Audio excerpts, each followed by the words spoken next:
Welcome to my YouTube channel, VD Edutech. Please watch, like, share and subscribe. परिचय। छात्रों, इस अध्याय के पहले भाग में हमने समावयवता और रासायनिक अभिक्रियाओं की क्रियाविधि की मूलभूत संकल्पनाओं के बारे में पढ़ा था। आज हम कार्बनिक यौगिकों के शोधन की विधियों के बारे में पढ़ेंगे। शोधन की कुछ विधियां ऊर्ध्वपातन, वर्णलेखन, आसवन आदि हैं। सर, ये ऊर्ध्वपातन क्या है? कुछ ठोस पदार्थ गर्म करने पर बिना द्रव अवस्था में परिवर्तित हुए सीधे ही गैसीय अवस्था में परिवर्तित हो जाते हैं। चलो, अब कोई मुझे बताएगा कि ये वर्णलेखन क्या है? सर, वर्णलेखन किसी कार्बनिक मिश्रण में से अशुद्धियों को अलग करने और उसके विश्लेषण की एक विधि है। बहुत अच्छे आर्यन। अब हम शोधन की विधियों का अध्ययन विस्तार से करेंगे। इस अध्याय में आप कार्बनिक यौगिकों के शोधन और उनके मात्रात्मक और गुणात्मक विश्लेषण का अध्ययन करेंगे। उद्देश्य। इस पाठ के अंत में आप निम्न करने में सक्षम हो जाएंगे: कार्बनिक यौगिकों के शोधन की विधियों का वर्णन करना, कार्बनिक यौगिकों के गुणात्मक विश्लेषण को समझना, मात्रात्मक विश्लेषण का वर्णन करना। कार्बनिक यौगिकों के शोधन की विधियां। कार्बनिक यौगिकों के शोधन की विभिन्न विधियां निम्नलिखित हैं: ऊर्ध्वपातन यानी सब्लिमेशन, क्रिस्टलन यानी क्रिस्टलाइजेशन, आसवन यानी डिस्टिलेशन, विभेदी निष्कर्षण यानी डिफरेंशियल एक्सट्रैक्शन और वर्णलेखन यानी क्रोमैटोग्राफी। अब हम एक एक कर सभी के बारे में विस्तार से जानेंगे। ऊर्ध्वपातन। कुछ ठोस पदार्थ गर्म करने पर बिना द्रव अवस्था में परिवर्तित हुए सीधे ही गैसीय अवस्था में परिवर्तित हो जाते हैं। इसे ऊर्ध्वपातन कहते हैं। इसका उपयोग ऊर्ध्वपातनीय कार्बनिक यौगिकों को दूसरे अशुद्ध यौगिकों जो ऊर्ध्वपातनीय नहीं हैं, उनसे पृथक करने के लिए किया जाता है। अशुद्ध कार्बनिक यौगिकों को छिद्रित एस्बेस्टास की चादर से ढकी हुई एक प्याली में रखकर गर्म किया जाता है, जिसके ऊपर एक उल्टी फनल यानी कीप रखी जाती है। कीप के स्तंभ में कपास भरा जाता है। गर्म करने पर ठोस यौगिक का वो हिस्सा जो ऊर्ध्वपातित हो जाता है, एस्बेस्टस की चादर के छिद्र से गुजरकर कीप की ठंडी दीवार में संघनित हो जाता है। अशुद्धियां जो ऊर्ध्वपातित नहीं होती हैं, प्याली में ही रह जाती हैं। क्रिस्टलन। ठोस कार्बनिक यौगिकों के शोधन का यह सबसे सामान्य तरीका है। ये विधि जिस उपयुक्त विलायक में ये कार्बनिक यौगिक मिलाए जाते हैं, उसमें इनकी विलेयताओं में निहित अंतर पर आधारित होती है। अशुद्ध पदार्थ पाउडर के रूप में होते हैं। इन्हें किसी विलायक के साथ एक फ्लास्क में गर्म किया जाता है। विलायक की मात्रा केवल गर्म करने पर पदार्थ के घुलने के लिए पर्याप्त होनी चाहिए। अब ये गर्म संतृप्त विलयन गर्म पानी की कीप से छान लिया जाता है। बाहरी कीप में परिचालित किए जाने वाला गर्म पानी विलयन को गर्म रखता है और कीप ही के अंदर क्रिस्टलीकरण नहीं हो पाता। यह गर्म निस्यंद बीकर में ठंडा किया जाता है। बड़े बड़े क्रिस्टल्स प्राप्त होते हैं और इन क्रिस्टलों को निस्यंद में से निस्यंदन के माध्यम से पृथक कर लिया जाता है। आसवन। आसवन द्रवों के शोधन की एक विधि है, जिसके द्वारा द्रव मिश्रण में से उनके विभिन्न घटकों से अलग अलग किया जाता है। एक फ्लास्क में द्रव मिश्रण को गर्म करने पर द्रव में उपस्थित कम क्वथनांक वाले घटकों का वाष्पीकरण शुरू हो जाता है। वाष्प को संघनित्र की सहायता से संघनित करके प्राप्त द्रव को ग्राही में एकत्र कर लिया जाता है।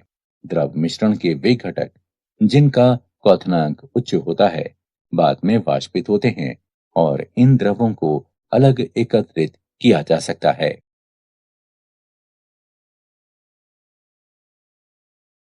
प्रभाजी आसवन। जब दो द्रवों के क्वथनांक एक दूसरे के काफी करीब होते हैं, तब साधारण आसवन काम नहीं करता है। इस दशा में एक प्रभाजी कॉलम का उपयोग किया जाता है, जो एक लंबी नली के रूप में होता है और इसमें ऊपर जाती हुई वाष्प और नीचे आते हुए द्रव के मार्ग में अवरोध प्रदान किया जाता है। ए और बी द्रवों के मिश्रण को एक फ्लास्क में लिया जाता है, जिनके क्वथनांक क्रमशः 370 केल्विन और 380 केल्विन हैं।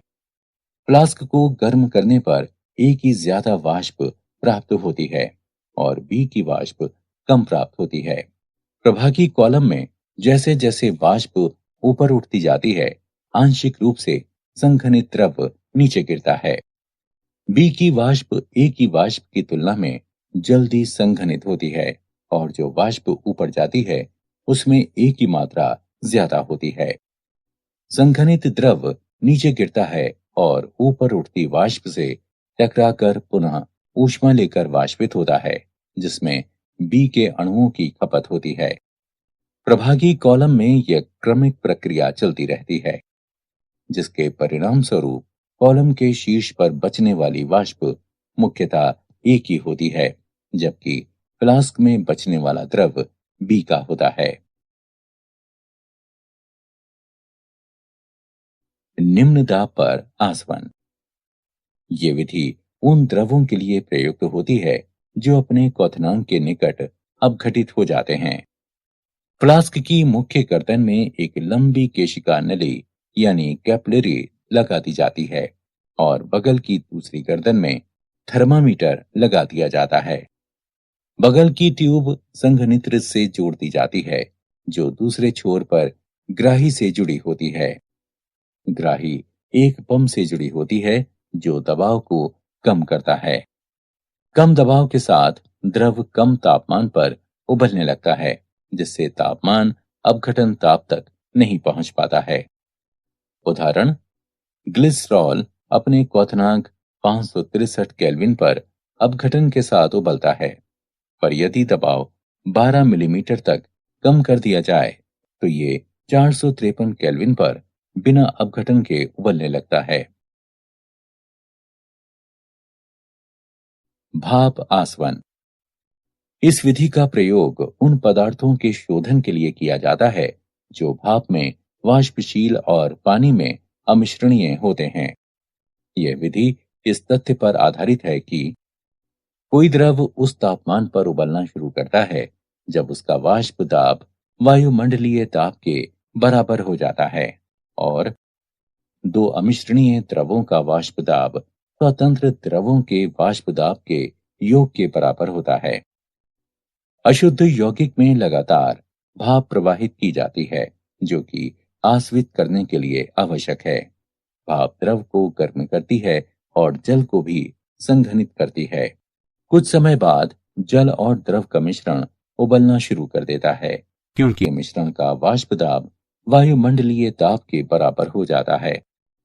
इस क्षण में तापमान पदार्थ के क्वथनांक या जल के क्वथनांक से कम होता है।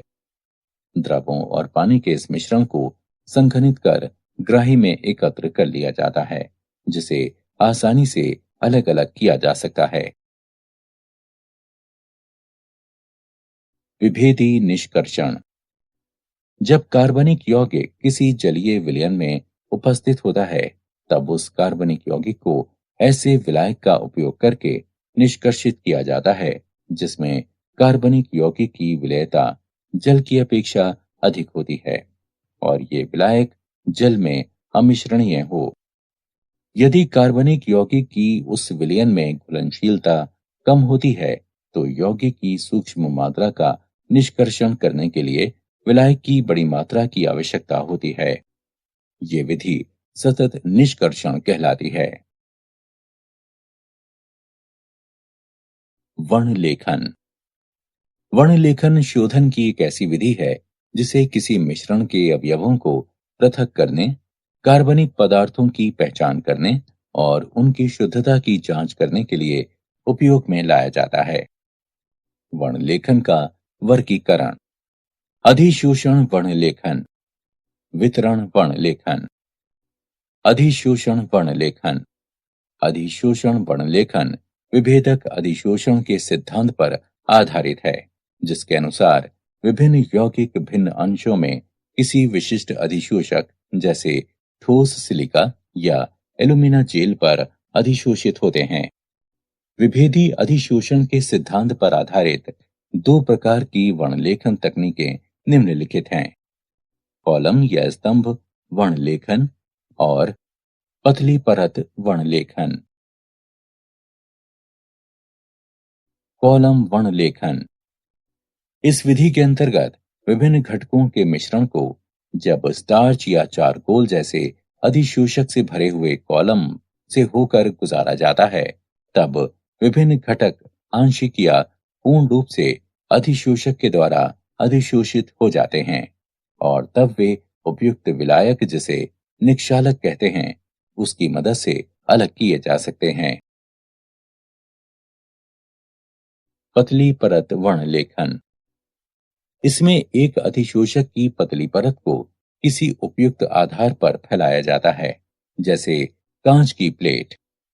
ये कांच की प्लेट पतली परत वर्णलेखन प्लेट या क्रोमोप्लेट कहलाती है। यौगिकों के मिश्रण का जिससे अवयवों को पृथक करना है, एक छोटा सा बिंदु टीएलसी प्लेट के एक छोर पर लगा दिया जाता है। अब प्लेट को कुछ ऊंचाई तक विलायक से भरे हुए बंद जार में डुबो दिया जाता है। जैसे जैसे विलायक ग्लास की प्लेट में आगे बढ़ता है, मिश्रण के अवयव भी अपने अधिशोषण की तीव्रता के आधार पर प्लेट पर ऊपर की तरफ चढ़ने लगते हैं। गति में भिन्नता के कारण वे पृथक हो जाते हैं। मिश्रण के हर यौगिक के सापेक्ष अधिशोषण को मंदन गुणक आरएफ मान के द्वारा प्रदर्शित किया जाता है। इसे निम्न प्रकार से निकाला जा सकता है: आरएफ बराबर आधार रेखा से यौगिक के बढ़ने की दूरी x बटे आधार रेखा से विलायक की आगे तक की दूरी y। वितरण वर्णलेखन। वितरण वर्णलेखन एक तरह से कागज वर्णलेखन है, जिसमें विशिष्ट प्रकार का कागज, जिसे क्रोमेटोग्राफी कागज कहा जाता है, उपयोग में लाया जाता है। इस कागज के छिद्रों में जल अणु बंध जाते हैं, जो स्थिर प्रावस्था का कार्य करते हैं। क्रोमेटोग्राफी कागज के आधार पर मिश्रण का बिंदु लगाकर जार में लटका दिया जाता है। जार में कुछ ऊंचाई तक उपयुक्त विलायक या विलायकों का मिश्रण भरा होता है, जो गतिशील प्रावस्था का कार्य करता है। विलायक पेपर की पट्टी पर ऊपर की ओर बढ़ता है और बिंदु के ऊपर प्रवाहित होता है। विभिन्न यौगिकों का दो प्रावस्थाओं में वितरण भिन्न भिन्न होने के कारण ये अलग अलग दूरी तक जाते हैं और पृथक हो जाते हैं। इस प्रकार विकसित पट्टी क्रोमेटोग्राम कहलाती है। रंगहीन यौगिकों को पराबैंगनी किरणों के नीचे रखकर या उपयुक्त अभिकर्मक के विलयन को छिड़ककर देखा जा सकता है। कार्बनिक यौगिकों का गुणात्मक विश्लेषण। कार्बन और हाइड्रोजन की पहचान। कार्बनिक यौगिकों को कॉपर 2 ऑक्साइड के साथ तेज गर्म किया जाता है। उत्पन्न हुई गैसों को परख नली के अंदर निर्जल कॉपर सल्फेट में से गुजारा जाता है और फिर चूने के पानी में प्रवाहित कर दिया जाता है। यदि कार्बन उपस्थित होता है तो ये कार्बन डाइऑक्साइड बनाता है, जो चूने के पानी को दूधिया कर देता है। अभिक्रियाएं निम्नलिखित हैं: कार्बनिक यौगिकों में उपस्थित कार्बन कॉपर 2 ऑक्साइड के साथ अभिक्रिया करके कॉपर और कार्बन डाइऑक्साइड बनाता है। उत्पन्न हुई कार्बन डाइऑक्साइड कैल्शियम हाइड्रोक्साइड से अभिक्रिया करती है, जिससे वो दूधिया हो जाती है, जो उस कार्बनिक यौगिक में कार्बन की उपस्थिति को सूचित करता है। यदि कार्बनिक यौगिक में हाइड्रोजन उपस्थित है तो ये पानी की वाष्प बनाता है, जो निर्जल कॉपर सल्फेट से गुजरकर CuSO4 5H2O बनाती है, जिससे उसका रंग नीला हो जाता है। अभिक्रियाएं निम्नलिखित हैं। कार्बनिक यौगिक की हाइड्रोजन कॉपर 2 ऑक्साइड से अभिक्रिया करके कॉपर और पानी बनाती है। उत्पन्न पानी निर्जल कॉपर सल्फेट से क्रिया करके CuSO4 5H2O बनाता है, जिससे उसका रंग नीला हो जाता है। अन्य तत्वों की पहचान।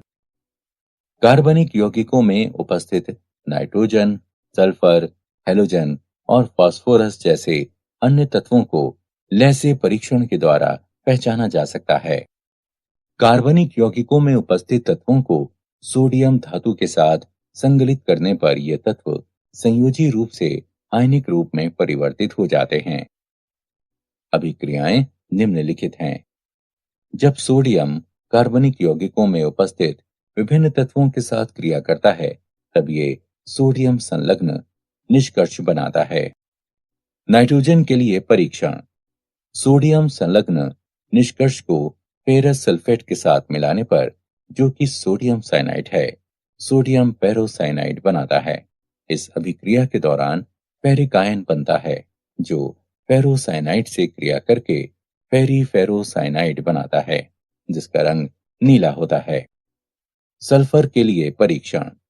यदि कार्बनिक यौगिक में सल्फर उपस्थित है, तो इसे सोडियम संलग्न निष्कर्षण, जो कि सोडियम सल्फाइड है, उसको सोडियम नाइट्रोक्लोराइड के साथ अभिकृत करने पर सल्फर की उपस्थिति के कारण जो बैंगनी रंग आता है, उसके द्वारा उसे पहचाना जा सकता है।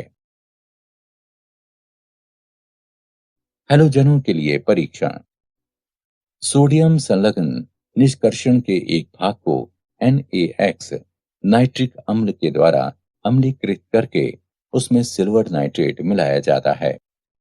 यदि सफेद अवक्षेप बनता है, जो कि अमोनियम हाइड्रोक्साइड में विलयित हो जाता है, तब ये क्लोरीन की उपस्थिति को दर्शाता है।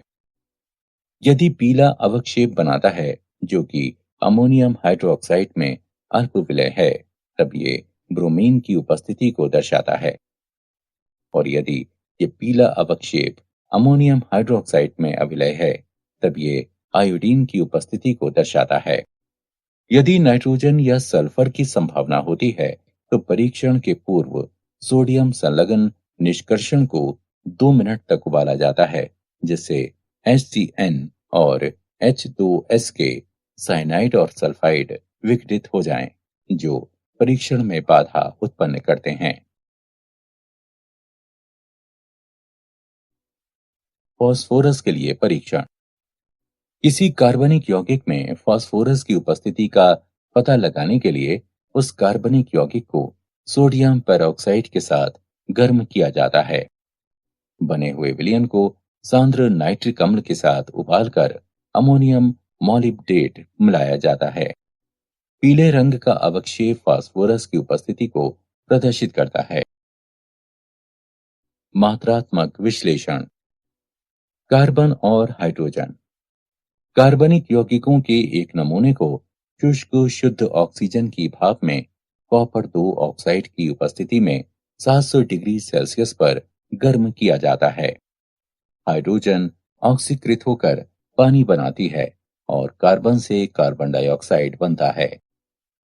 उत्पन्न जल की मात्रा ज्ञात करने के लिए मिश्रण को निर्जल कैल्शियम क्लोराइड युक्त नली में से प्रवाहित किया जाता है और कार्बन डाइऑक्साइड की मात्रा का निर्धारण करने के लिए इस मिश्रण को पोटेशियम हाइड्रोक्साइड के विलयन में से प्रवाहित किया जाता है। कार्बनिक यौगिक के नमूने में उपस्थित हाइड्रोजन का द्रव्यमान 1/9 कैल्शियम क्लोराइड के द्रव्यमान में वृद्धि और कार्बन का द्रव्यमान 3/11 पोटेशियम हाइड्रोक्साइड के द्रव्यमान में वृद्धि। नाइट्रोजन। नाइट्रोजन के आकलन की 2 विधियां हैं, ड्यूमा विधि और केल्डॉल विधि। ड्यूमा विधि नाइट्रोजन युक्त कार्बनिक यौगिक के ज्ञात द्रव्यमान को कार्बन डाइऑक्साइड के वातावरण में कॉपर ऑक्साइड के साथ गर्म किया जाता है। इस स्थिति में कार्बन और हाइड्रोजन ऑक्सीकृत होकर कार्बन डाइऑक्साइड और जल में परिवर्तित होते हैं और नाइट्रोजन मुक्त होती है। यदि अल्प मात्रा में नाइट्रोजन ऑक्साइड बनती है तो उन्हें गर्म कॉपर के तार पर प्रवाहित करके वापस अपचयित कर लिया जाता है। उत्पन्न गैसों के मिश्रण को भट्टी के द्वारा पोटेशियम हाइड्रोक्साइड विलयन में प्रवाहित किया जाता है। पोटेशियम हाइड्रोक्साइड कार्बन डाइऑक्साइड को अवशोषित कर देता है और नाइट्रोजन को नली के ऊपरी भाग से एकत्रित कर लिया जाता है। कार्बनिक यौगिक में नाइट्रोजन का प्रतिशत, जिसका द्रव्यमान m ग्राम है, 28 गुणे V गुणे 100 बटे 22,400 गुणे m, जहां V एसटीपी पर नाइट्रोजन का आयतन है। कैल्डोल विधि।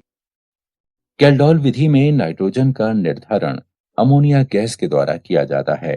कार्बनिक यौगिक को सल्फ्यूरिक अम्ल के साथ गर्म किया जाता है। कार्बनिक यौगिक में उपस्थित नाइट्रोजन अमोनियम सल्फेट में परिवर्तित हो जाती है। अमोनियम सल्फेट को सोडियम हाइड्रोक्साइड के आधिक्य के साथ गर्म करने पर अमोनिया मुक्त होती है। इस उत्पन्न हुई अमोनिया को मानक सल्फ्यूरिक अम्ल के ज्ञात विलयन में अवशोषित कर लिया जाता है। उत्पादित अमोनिया का अनुमान प्रतिक्रिया में इस्तेमाल हुई सल्फ्यूरिक अम्ल की मात्रा से लगाया जा सकता है। अमोनिया के अवशोषण के पश्चात अपशिष्ट सल्फ्यूरिक अम्ल को 4 के मानक विलयन द्वारा अनुमापित कर लिया जाता है। अम्ल की आरंभिक मात्रा और अभिक्रिया के बाद शेष मात्रा के अंतर से अमोनिया के साथ अभिकृत अम्ल की मात्रा ज्ञात होती है। नाइट्रोजन का प्रतिशत 1.4 गुणे m गुणे 2, V और V1/2 का अंतर बटे कार्बनिक यौगिक का द्रव्यमान। यहाँ V बराबर H2SO4 का आयतन मिलीलीटर में, V1 बराबर NaOH का आयतन मिलीलीटर में, m बराबर H2SO4 की मोलारता। हैलोजन। कैरियस विधि। कार्बनिक यौगिक की निश्चित मात्रा को कांच की एक नली में सधूम नाइट्रिक अम्ल के साथ सिल्वर नाइट्रेट की उपस्थिति में भट्टी में गर्म किया जाता है। इसे कैरियस विधि कहते हैं। बने हुए सिल्वर हैलाइड को अलग करके धोकर सुखाकर तौल लिया जाता है। हैलोजन का प्रतिशत X का परमाणविक द्रव्यमान गुणा M1 गुणा 100 बटे AgX का आणविक द्रव्यमान गुणा M। यहाँ M1 AgX का आणविक द्रव्यमान और M कार्बनिक यौगिक का द्रव्यमान है। सल्फर। कार्बनिक यौगिक की ज्ञात मात्रा को एक नली में सधूम नाइट्रिक अम्ल के साथ गर्म किया जाता है। सल्फर सल्फ्यूरिक अम्ल में परिवर्तित हो जाता है। प्राप्त सल्फ्यूरिक अम्ल को बेरियम क्लोराइड मिलाकर बेरियम सल्फेट के रूप में अवक्षेपित कर लिया जाता है। अवक्षेप को छानकर धोकर सुखाकर तौल लिया जाता है।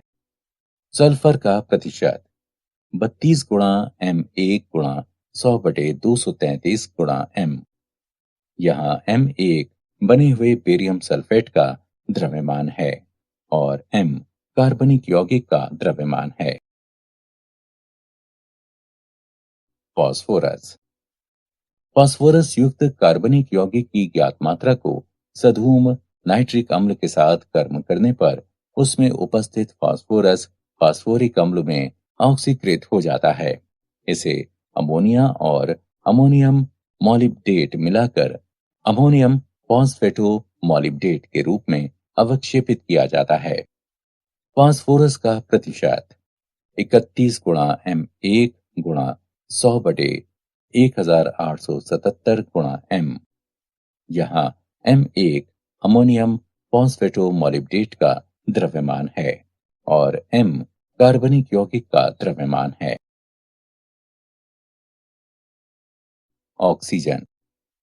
किसी कार्बनिक यौगिकों में ऑक्सीजन का प्रतिशत भिन्नता की विधि से ज्ञात किया जा सकता है।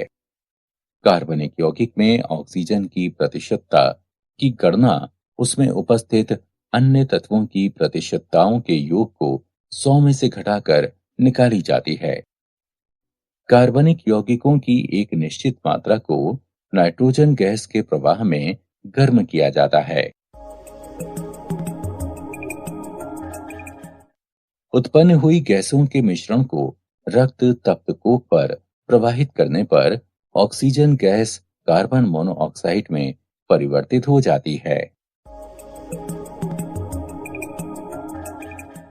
अब इस गैसीय मिश्रण को आयोडीन पेंटऑक्साइड मिलाने पर carbon monoxide gas carbon dioxide में ऑक्सीकृत हो जाती है।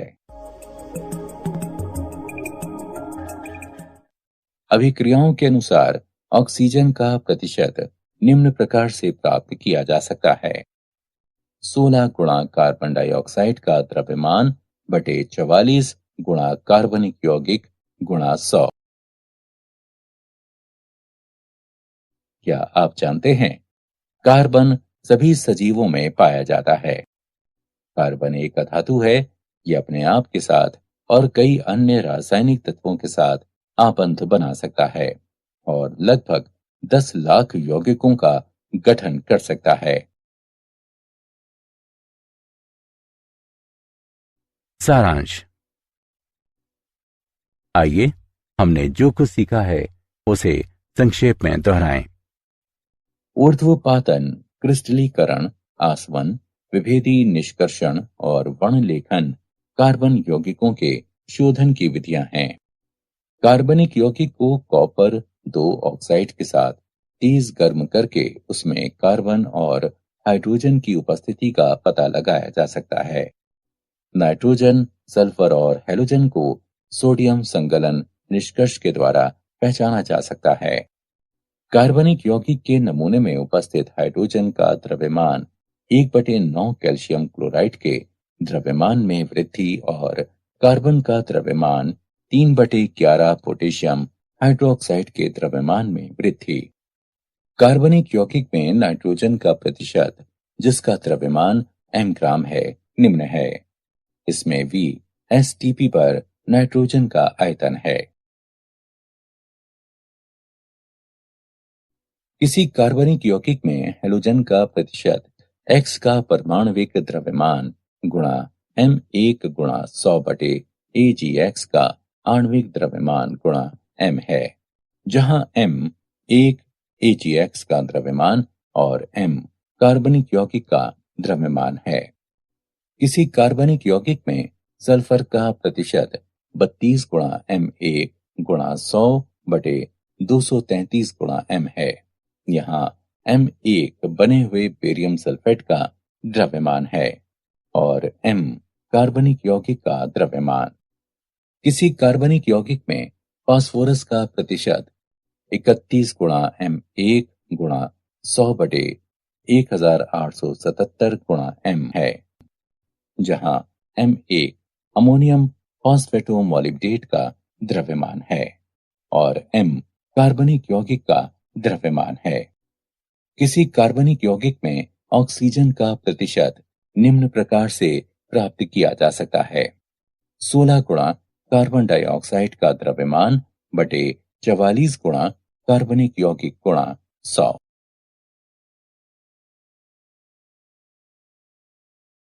Thanks for watching my YouTube channel VD Education. Don't forget to like, comment and share.